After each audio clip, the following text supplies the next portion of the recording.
So today I'm going to show you how to make the best flan with only 3 ingredients. You don't need no condensed milk, no nothing. You only need some eggs, some sugar, and some normal milk that you probably have at home. So let's get started.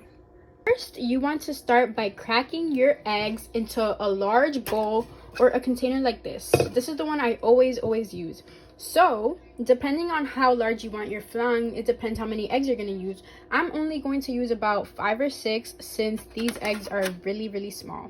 Right, if this angle is kind of weird, but we're going to start by cracking our eggs. So here goes 1, 2, 3, 4,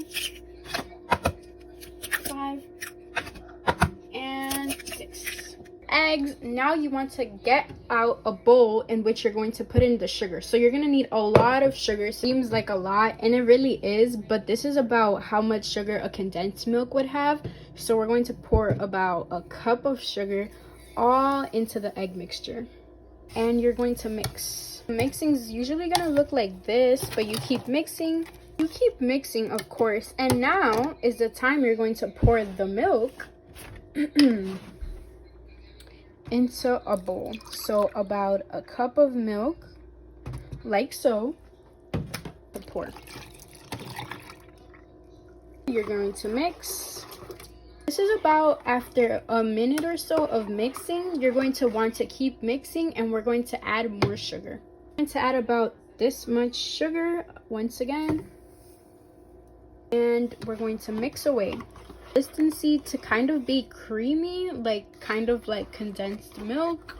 So you're going to keep mixing, and I know you only need 3 ingredients, but if you want more flavor, you can add some vanilla extract, about a spoon or less. Little update, this is turning so creamy and I really love it.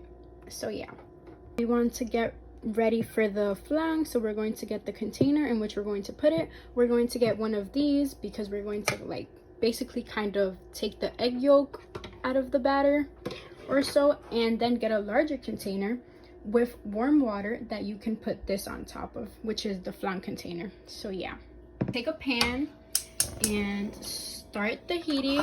You're going to wait until it's a little bit hot. You're going to pour about less than a cup of sugar. I'm going to show you guys. You're going to keep the stove at low heat. Oh my god, I'm sorry if I'm kind of confusing you guys, but just follow along what I'm showing you. And yeah, don't let it burn, so let it on low, maybe medium, I don't know, for about, let's say, 5 minutes, and then you continue to check on it. And yeah, do not, I repeat, do not set the stove on high because it will burn. The sugar dissolving. This is getting such a nice color, and I'm really excited. This is how you're going to be pouring your caramel into the flan container.